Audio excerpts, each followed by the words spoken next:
Good morning, you guys. Welcome back to Ewetube, the home of the best flippin' documentaries on the interweb. We're here at the Farmers Journal Open Day, here on their demo farm down here in Tullamore. It's a 200-acre farm, and it's a demo and research farm where they try all different things, and they're having an open day to show people what's going on, what they're up to. I'm here doing a shearing demonstration, so I'll be on the clock doing a bit of work, but we can get away now and then, and I'll get over and show you some of this farm and chat to a few people and see if we can learn a bit. So this is the shearing setup. We've got a few lambs in here. Great lambs. Jeez, absolute tanks altogether. They look like to be good shearing. The only thing I was missing is a lead, and I asked them for a lead, and they gave me 3 brand new leads up here. Money's not an issue around this place, that's for sure. Better set this up and get ready to do some shearing. So we've got the dogs here with us. Moosey's here. How are you, Moosey? And we've got a wee puppy. And the wee pup's name is Wren. How are you, Wren? So Wren came out of Kerry. We were down at Top of Combe and Jazz picked it up.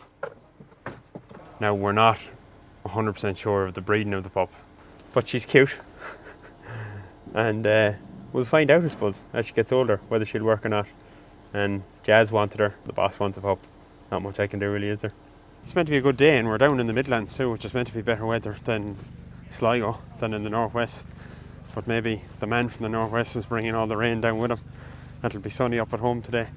Our soil isn't too bad, you could say. There is 30% of our soils at an optimum level for pH, P and K. The Teagasc national average is 18%, so that puts us 12% above, which is a good position to be in, especially with all the rules, regulations, and I suppose even the cost of fertiliser. But if we go on into our soil pHs, you can see there is room for improvement to lift that 30%. We have about 70% of our soils that are an optimum level for pH. That's anywhere from 6.3 and above. But there is a good few soils there still in the bracket of the pH around 5. And even the likes of this field here, it's a 5.9. It does cover the grass field at the back as well. And it has a lime requirement of 9 tonnes an acre. So one way we will have to lift up this is through spreading lime, and hopefully this year we'll get out in the autumn time with 2 tonnes of lime an acre, and possibly again the springtime, seeing as there is such a requirement for the low index fields. So we'll do another 2 tonne of lime in the springtime as well. We came to an agreement that for the first half of the lease review, that they would take on 40% of the capex charges. So if there was a shed put up in the yard for 100,000, they pay 40 and we pay 60 into the shed. Now in the second half of the lease, we have switched the other way around at 60-40. So if this year or next year another shed goes up in the yard costing 100,000, they pay 60, we pay 40. It's a balancing piece in terms of the landowner putting an investment into their own farm that's going to be here with them when we walk out of this place in 2030. So in terms of performance, really what we're saying here is that a well-run suckler and sheep enterprise can deliver, and a lot of them are being run, of course, part-time, so it's being run alongside some other operation. If that's what works for individuals, that's what works.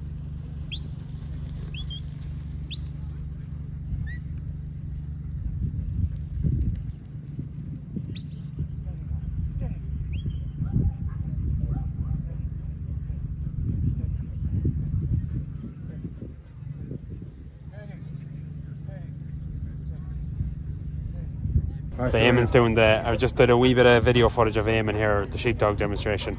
You're a long time at it, Eamon, are you? Because you look like you know what you're doing. I have 60 years with dogs. Jeepers, that's amazing. That's amazing. For someone that's not as experienced, what's the couple of things that people get wrong with dogs, or what's the main advice that you give someone starting off or someone not as experienced as you? They leave them too long on the rope going around good quality dogs, and they don't let them feed the sheep. And they call them back every time they run after the sheep. They call them back. Yeah. They walk beside them. They walk the sheep around the field instead of letting the dog do the work. Right. Okay. Yeah. So you let them at it. When they come up to me with it, I try to get them the fair side of the sheep. Yeah. And some of the dogs that's 2-year-old, they won't go because they're called back. Yeah. But here. That's not my dog. That's someone else's dog. Yeah, that's yours. So, but then some dogs they only want to be in front of them. Then it can be hard to get them ones to come back. Yeah, but you'd rather that, would you? I want them to fair side of the sheep. I want them to be able to send them off on the side of the gate. But I train them to drive then when they're I drive along my fence. Yeah. And I get the sheep. By the fence. Walking along the fence, and I keep it on the outside, and I get the dog walking. Yeah. Along. Yeah. I let them pass out in and sort of walk on, good dog, and eventually the dog decides, well, he wants me to do this, and that's it. Yeah, very good. Yeah. We're after picking a pup there from Kerry. What have you any advice for picking pups? I suppose it's the parents. Yeah, we didn't really get a look at the parents now, but if you were around the farm here today, the stock was well bred. And if you're going to spend money on rearing a pup and want a good dog, you better go and buy the breeding. And then it doesn't always work out, but you have a better chance to get the odds are more in your favour. Yeah, they're more in your favour. And if it doesn't work out, well, you go and get another one. Well, it's a good thing we very carefully selected our pup and really studied the back breeding before we done that. Yeah, never mind. We didn't do that. What age is the pup now? Pup is about be 10 weeks now, I suppose. 10 weeks. Yeah. Well, just you needn't bring them near sheep until to be able to pass sheep. That's kind of the way I look at it. Yeah. She's only small and she could get hurt. Make them friendly and walk with you and things like that. Yeah, build up a bit of loyalty. That's the start. Yeah. Brilliant. But very good. Thanks for chatting to me, Emma. So we're here with Darren Carty, who's the sheep editor with the Journal. And Darren is here doing a talk about the sheep. So there's sheep and cattle. Maybe Darren, just for people who don't know, what stock is on the farm, sheep and cattle wise at the moment? Yeah, so quite highly stocked. So we've 250 ewes. They'll be run alongside about 80 cows and their followers. So all the male cattle are finished as bulls. Heifers are bought through and sold as in-calf heifers. Mid-season lamb flock, so we have about 255 ewes go to the ram, 160 mature ewes, 40 or 50 hoggers, 40 or 50 ewe lambs. A range of different breeds. So we would have had a mule, would have been our traditional, say, ewe in the past card. Very, very good performance of that. We're phasing out the mules. We would have been happy mules. Very good mothers. Good performance, but you're phasing out. Good performance, yeah. So demonstration farm here, 7 years, and we want to show something different for farmers. It's if we did the same thing for another 5 years, the only thing that would change would be the weather effect. And we've seen that in the last 2 years. We've had slight changes in the weather effect. So you're happy with the mules, but it's just like you want to do something different. Happy with what I'd say is very good mothers, potential for a high lambing percentage. One slight issue what we're seeing, and that's longevity. And that's we're seeing that by strain or by breed type. In that we have mule ewes here and you can hardly read their tags. So we don't really cull by age because we wanted to test that. So we've mule ewes that are there 7 or 8 years, and we've mule ewes that are gone at 4 years. So that's something looking at the breed I know they're looking at long term, and it's something that they will look at. But like to me, they have delivered on the farm. We've been very happy with them. We've been breeding a Texel and a Suffolk Cross up off those, and they've worked quite well too. And what we're looking at now, so we're keeping Suffolk and Texel. Farmers, that's a common thing to farmers very happy with those. Farmers like do you know that saying? It's like Marmite, you either like it or you don't. Mules are a bit like that. Either some people love them, some people hate them. We the farm. That's the biggest issue being on the country, and it's the biggest issue I've heard people say with mules. But it's interesting that you find that some of them are better than others. But it's longevity is the one that she's an old sheep by 4 or 5 years of age. It was the only problem with them, really. And what I'd say, because some people, sometimes we let the negatives outdo the good points. And the breed knows that longevity, and as you say, you've seen that, but it's not them all. But a perception can easily become that they don't last. And we've seen that here is that yes, some of them haven't as good longevity, but some of them are lasting every bit and longer than others. So it's something that probably need to select for. Yes, exactly. Needs to be more selection intensity. It's a hard one though, because you have to wait to actually see. It is, until the sheep get old, you know. But see, it's also a hard one too, because on the lowland side it'd be easier to go in there and just pick it and say, right, we have so many records we're keeping here. But on the hillside, we're only developing a recording program. It's only genotyping stock rams now. We're in the early stages. Yes, but as more information comes on, and look, a lot of this will be down to the appetite of breeders as well, Carl. And I know you're in an area that there's a lot of very good mules bred out of, and there'll be some farmers that'll be able to say, I suppose, market their stock on that, and if they have sheep that are lasting a good long length. So we're just having a wee look at the sheep. So Darren, you're happy with the mules, but you're going to try something different. So what are you moving into? Doing a wee bit with easy cares, are you? So we have our mule there, say, and then what we would have is we'd have our Texel Cross here, and we'd have our Suffolk Cross. Just, I suppose, maybe one little thing on the live weight. So our mules of 40-day weights will be weighing about 72 kilos. Our Texel and our Suffolk Cross will be weighing about 77 kilos. By going one more cross up, you're probably losing about 0.1 of a lamb. because you're losing that, say, prolificacy in that. But you're having bigger lambs though, yeah. But you're having faster growing, more consistent lambs, and that's probably what you're gaining on that. So while we're phasing out the mules, what we're looking at is breeding more the Texel and Suffolk crosses. So we'll have them numbers be increasing, and then alongside that we'll have the Easy Care. So these are the two Easy Care here. We have an Easy Care ewe lamb that rear 2 lambs and a third crop Easy Care ewe. So what I said, our weights were, say, mules were 72 kilos, 77 kilos, they were 64 kilos. Now we had a lot of young sheep in that, so it's probably... See what they're like next year. Yes, it's probably not fair. I'd say our mature weight is going to be somewhere close to 67, 70 kilos. Yeah. Probably about 4 or 5 kilos, maybe lighter than our mules, and maybe upwards of 10 kilos lighter here. Yeah. Very good. And look, we don't know. We have no real data on these yet. Litter size, there hasn't been too much of a difference. So for people that don't know, that you're on a mature weight as in the weight of the ewe, you're trying to get a bigger ewe. Well, see, no, some people are trying to get a bigger ewe. We're not actually trying to get either. So what we're saying is a consequence of going from the mule to Suffolk or Texel is that continental genetics is adding weight to the sheep. Yes. Yeah. Some people are quite happy with that because the cull ewe price is so good for them large ewes at the moment. Yeah.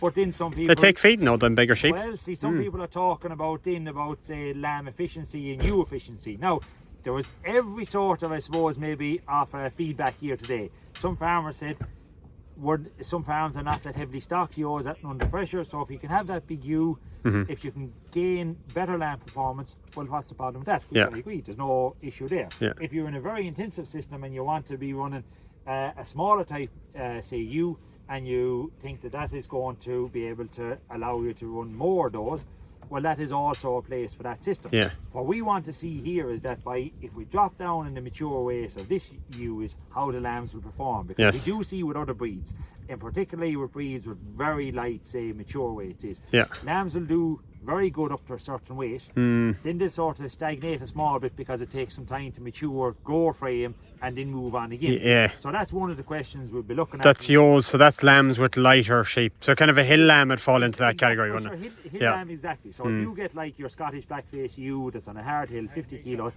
that lamb will do a good growth weight up to a certain 25, 27 kilos.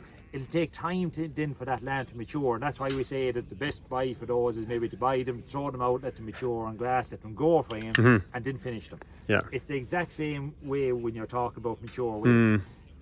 Farmers aren't too late. Like when I hear a lot of what the conclusions you're coming to, like you hear a good bit of it on the country. Like people are like it's to say that the Texel mule and the Suffolk mule is popular. You know, people like them, and people are coming to their own conclusions just by trying them themselves, aren't they? You hit the nail on the head and saying farmers are late. There's farmers doing this for years, and there's farmers that love certain systems.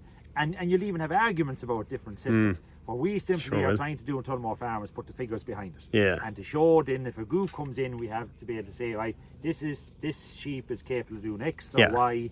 And we're not saying this is better, we're not rubber stamping these. It is simply the journal farmers here to be able to demonstrate different systems to farmers. Hopefully they'll be able to take something from the open day today to look at that. And look, what we'd be hoping, Carl, is in 2 years' time when we come back, we'll have say some data on these Easy Cares, and we'll still have the data of 7 years in the mules, and we'll be able to sort of contrast and compare and to be able to see what it is. And like there was farmers that came here today that said, oh yeah, I thought they'd look different, I thought that they'd look more goatish. There's other farmers that said, Ginny, I wouldn't let them in. They've Suffolk, they were classed as Suffolk, and that mule is that sharp headed sheep as the top sheep. But let them come to their own conclusions. It's great for them to see it, and that's the value. And that to me is what keeps farming interesting too. It's because there is that sort of interest levels in it, and it's subjective. Exactly. And look, we do have a very diverse sheep sector in Ireland, in that we have some very intensive farms, and then we have some farms that are running a more part-time basis. But every farm is contributing to the national output of sheep farming in the country. And to me, in an era where your numbers are dropping, every farm that you have is a valuable farm that you want to keep and you want to have there going forward. Very interesting. Thanks, Darren. Could we have a quick look at the lambs then? It's interesting to see, that's very interesting to see the ewes and see the output there, but then I presume these are some of the lambs off the sheep. So what's the story? So we had a message here. So our message here, Carl, was say at this time of the year. So from now on, and we've really seen it. So we've 3 batches of lambs killed so far. Our first batch of lambs, the kill out was 48%. Our second batch was 46%, and our last batch was 44.6%. And what we see now is some of the lambs that bring a lot of the maternal genetics in the mules. They have, while they might have maybe be handling okay in flesh cover, they won't kill out as good. So I'm talking about the ram lambs here. So if you take a ram lamb, say like this one here, this lamb is handling fairly good. This lamb here is shy of flesh. So this Suffolk lamb is shy of flesh. Both of these out of mule. Yours, this is a lamb that's out of either a Suffolk cross or a Texas cross, say mule. So what you're going to find here is, as you can see here, where we talked about over there, your lamb consistency. So this is a better lamb here, better Shirley lamb, U-grade lamb all day long, going to achieve a better kill out percentage. This is a Suffolk lamb and a Texas lamb that will need straight out of mules. Yes, that either need very good grassland management or to be able to keep, say, a bit longer. What we find at this time of the year is that some of those can go staggy or can take longer to, say, reach, say, factory weight, particularly from the low kill out. So we had lambs on a batch of lambs that were drafted last week, similar to these, killing a 41 or 42%. We had lambs like this killing 43 to 46%, even as high as 47 or 48%.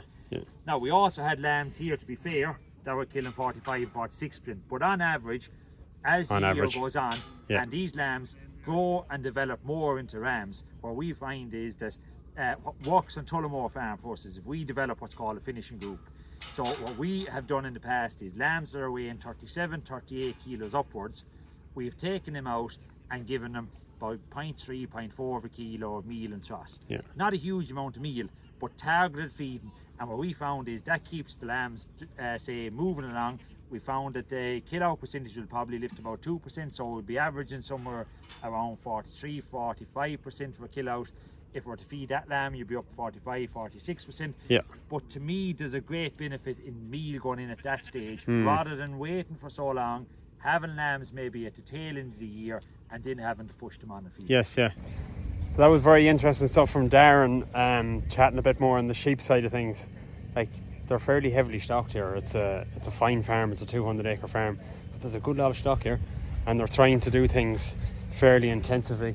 You can see here you've got mixture cattle and lambs being fed here on a bit of grass, and then on the other side you got more coos as well, more coos and calves.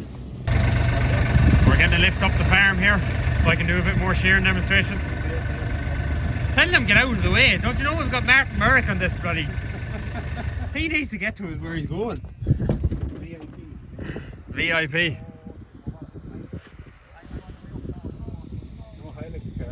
No, she's no Hilux.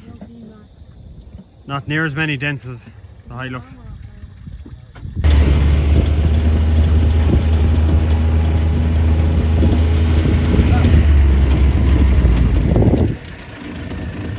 Good man, Darren. Well, that was great to get a lift back up the farm. It saved walking. Did you actually? Yes, I did. Oh, that's so weird. I was hanging out at the back of the quad, going past the quad safety demonstration, and they were looking at me very sternly. I better go shear some sheep. The way I do that is by putting my weight on the right foot. If I put my weight on the left foot, you can see that the land starts to go to the ground, and as it goes down, it starts to kick. You want to try and keep her high, and I do this by leaning back. I just lean back with the weight on the right foot. Try and keep her up long enough just to grab this leg, turn it around like that, and then put in that last blow, then I'm going into the long blow. So about 2 blows there. Now see, with this bowing technique, everything is setting up for this long blow. This long blow with 3 blows, you can take an awful lot of wool off. You'll go up here with 3 big quick blows as well. When I was hitting, I did that back leg alright, but then here I'm going as far as here nearly all the way down, and then I'm doing a matching blow here to line it up. That's how I can do this long blow. The bow, this is the bowing technique, the way we're taught to shear, and all the top shears in the world I'm not any of the top shearers in the world, but this is how they do it. It's the same technique as the Godfrey bone technique, and it's kind of at the moment it's the most efficient way to shear a sheep, unless anything changes or someone tries different. So this long blow, I'm going to take one blow, keep the head down a bit longer, 2 and 3. With 3 blows there, I have a lot of wool taken off. Put the wool into their products, we'll be one of them. So in hopefully 3 months' time, if you buy a product with the QR code that Jane has here, and you'll scan it with your phone, and then that will show the group of farmers where that wool is from. And we've guaranteed Jared a base price and a premium on top of that to encourage farmers to come in that scheme and to prove that it's 100% fully traceable and it's fully workable. We're here with David Cohen from Sheep Ireland, and I was interested to get over and have a chat, just a wee chat to David, because interesting now all eyes are on stars and star rams, and a lot of people are in the sheep improvement scheme now and they're going shopping for a ram. David, what's the main thing you're trying to get across to farmers? Yeah, so look, the main thing we're looking at is trying to, what are you selecting the ram job for? Look, we have both the replacement index, which covers if you want to keep daughters, which covers kind of daughters' milk and lamb survivability and number of lambs born. Yeah. And you also then have your more terminal side, which is your areas of your days to slaughter. Again, lamb survivability is so important, and your carcass growth, these sort of impacts, and lamb growth rate. So kind of 4 and 5 star rams people need to be going for. I suppose that's what you have decided that. Exactly. That's the area, because if you're talking about a 4-star ram, you're in the top 40% of a breed. And that's where you're pushing. If you want to make gains, you need to be hitting the higher rankings. So if you start going down to 3, 2, 1-star rams, you're going to the bottom half of breeds. Which really you're not going to make the gains in your flocks. The main thing I would look at is with star ratings, don't go buy a 5-star ram now and look out in the field and say, geez, there's no difference in these. No difference. It's the long-term gains of.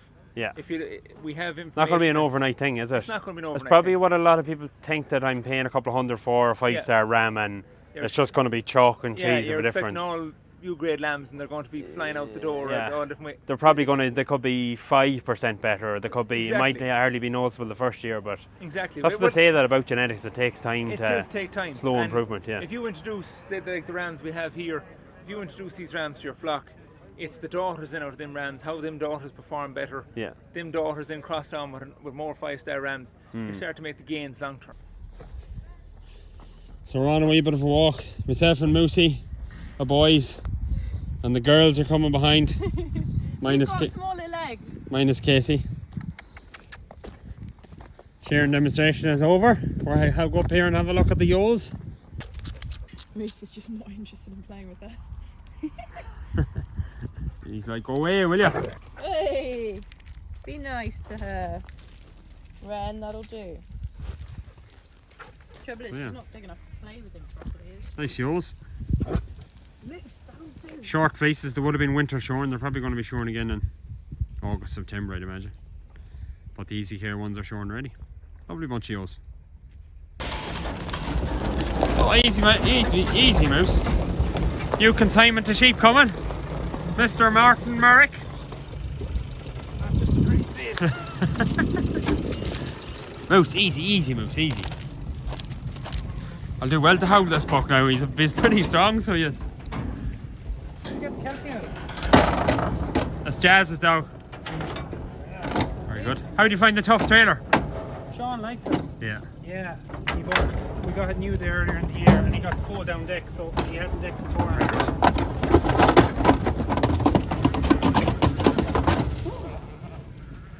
So Martin, you have a few sheep at home. Will you get into easy cares, do you think? No, sure, I like having you down in January. Down for a cup of tea. Well, I haven't been down the last couple of winters. No, I've been away, but hotter climates. yeah, Ara might be around this Christmas now. We'll be down for. You better have the box of beer ready for us. Fine farm here. We'll have one day. We'll be walking through our own farm one day. One day and one day only. I just know it. I just feel it. Lambs all shorn. It's a lovely bundle of lambs, in fairness. Getting a wee bit dirty now, but they'll be going out soon. I want to see them if Shaun had clipped them, they would have looked even better. He'd leave an inch wool on them. back and finish. What's the gate?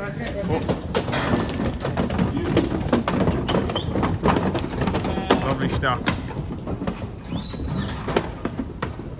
I'm here with, what's your name? Andrew. Andrew. And Andrew is on the staff currently on the Farmer's Journal farm, aren't you? Yeah. What's your job today? I was just helping out and bringing in chairs. Very good. Who are you here with? I'm here with my father. Who's your father? Adam Woods. Adam Woods. I was thinking you had a bit of a Cavan accent on you. Very good. So the day is nearly done, but I got the main man himself in for a wee chat, Shaun, who manages the farm. And you do the thing more or less by yourself, really. Drafting a wee bit of help and a couple of contractors and that. Yeah, look, we'll try and keep it simple as we can. I'm the only full-time employee here on the farm, and we do drafting, part-time help and contractors. We've got one good person, that's all that's needed, really. Don't know about that. How long have you been down here? 7 years here now, Tullamore, yeah. And how have you seen much? Have you probably seen a good bit of change since? Is that since it started? They basically started the contract. So we set up the farm in 2017. I came on board in 2018, but we've seen a lot of changes since then. But we're always striving to do things different. We're a demonstration farm, so doing the same thing year in, year out doesn't really sit well with our readers and people that come to our open days. We have to change. Wouldn't be much benefit really to it. No, look, we have a 15-year lease here, so to do the same thing for 15 years wouldn't be fair either. So we're always trying to try new things. And that's probably quite enjoyable. Yeah, it is. Look, each year brings its own challenges in terms of farming. Each farmer's the same, face the same challenges with weather and stuff. But I suppose we're unique in the fact that we have to demonstrate and put out what we do every day. So we've maybe 70,000 readers of the journal a week reading about what goes on here. So it's exciting, but sometimes it's challenging as well. And that if you make a bit of a mess up, that people are going to see that side of it too. You say every year is different. So how will you find this year? Like, what's the challenges or? It's same as every other farmer. This year's been tough, been a poor grass growth year. We've struggled to keep grass in front of stock all year. It was a wet spring. It was really hard. I suppose we're lambing indoors and we found it tough. Farmers up the west like yourself is lambing outdoors, a tough season for you as well. And even since then grass hasn't really recovered, and it's been tough I suppose to keep livestock thriving is the biggest issue. You looked to have nice grass about here, but at the same time you're doing a rotational grazing system and there's a lot of stock, so when you let animals into it, it's gone in a shot then. So you're covering now a bit. There's probably a bit better growth now than there was. There is. Like the last 10 days we've seen a big burst of growth. Our out farm is 120 acres up the road. That's very dry in nature. It doesn't really like the dry weather, but this year I suppose it wasn't really moisture, it was more the temperatures. Just nighttime temperatures were too low and grass just wasn't growing. And Shaun does a bit of shearing on the country too, and I'm sure you'd have noticed it wasn't too bad of a year for maggots. Well, certainly in the middle of the season, around June and that, because it was hardy, but that wasn't great for growth either. No, look, when you have maggots and sheep, you'll have grass as well. We do always say it's muggy, moist weather. It suits the grass growth. Early in May, it probably was suiting it, but from sort of June on, it got real cold. It wasn't suiting grass growth, but it wasn't much fly strike around, which is one bonus, I suppose. Going forward, what's exciting you now? Like, what on the farm are you interested in, or like what are you looking forward to? A few big changes. I suppose sex semen in the cows. I suppose we're trying to sell in calf heifers off the farm here, and they're leaving more money than our bulls. So we're chasing sex semen. We've put some heat detection collars on our cows. That's not typical of a suckler farm. We're going to demonstrate them for a year or two. Maybe it'll be a success, maybe it won't, but that's what we're about. We're here to tell the story. Expensive enough probably for big outlay for a suckler farm. Where the margins will be tight, but you're up there. Interested to see how you get on with it. You're up there to €130 a cow for collars after you get the grant. But look, we're here to demonstrate as well. On the sheep side, big changes. And coming from a shearer, talking to a shearer, we've gone to wool shedding sheep. So we're almost doing ourselves out of a bit of work here, but. Look, again, the farm has to move with the times, try new things. We've brought on some easy care genetics, and we're really excited to see what they can deliver. Well, that is interesting to see, and like they're worth a try to see what they're like. Absolutely. Sure, you never know, we could retire and we could get into a different job, maybe a better job. We retire to a villa in Spain. Price just needs to go up a wee bit. Gentlemen, thanks for having us. Thanks, Carty. Thanks for coming. Job done. Did you have a good day? I did. I had a great day. You had a good day. I certainly had a good day. It was very enjoyable. Just nipped away when we could. We were busy shearing sheep, but tried our best. Not really sure how this video is going to turn out, but we'll chuck it out anyways. Plenty more longer videos on the way. The shearing season is starting to be on a downward trend. It'll get a bit quieter, so we'll get lots more farming, lots more content. Stay tuned. Thanks for watching. See you for the next one. I don't think the audience wants to see me eating. What are you eating? That's gone. And what That's are you complaining about? What am I complaining about? The fact that you have to jam it yourself. He's so lazy he couldn't even put the butter on It's a it. DIY job here. It probably costs big money too, just for if we're going paying that kind of if we're going shelving out that kind of cash. I think you want it buttered and jam for you, like. I'm running around here, I don't have time to get that. It is tasty though. Do you want us to put it in your mouth as well?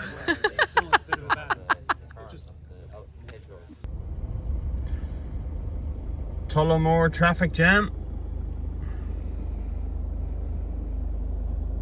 That's an awfully long line of cows. Did you get it? Yes, because we're in awfully. The shit check. Look! See the llama thing? I'll zoom in. Hold on. Is that a llama? It is. Or an alpaca? Maybe it's an alpaca. But no way. In with a herd of cows. That's so cool. When you're unqualified for a job, when you sign up for a job but you don't really fit in or something like that. Some crack.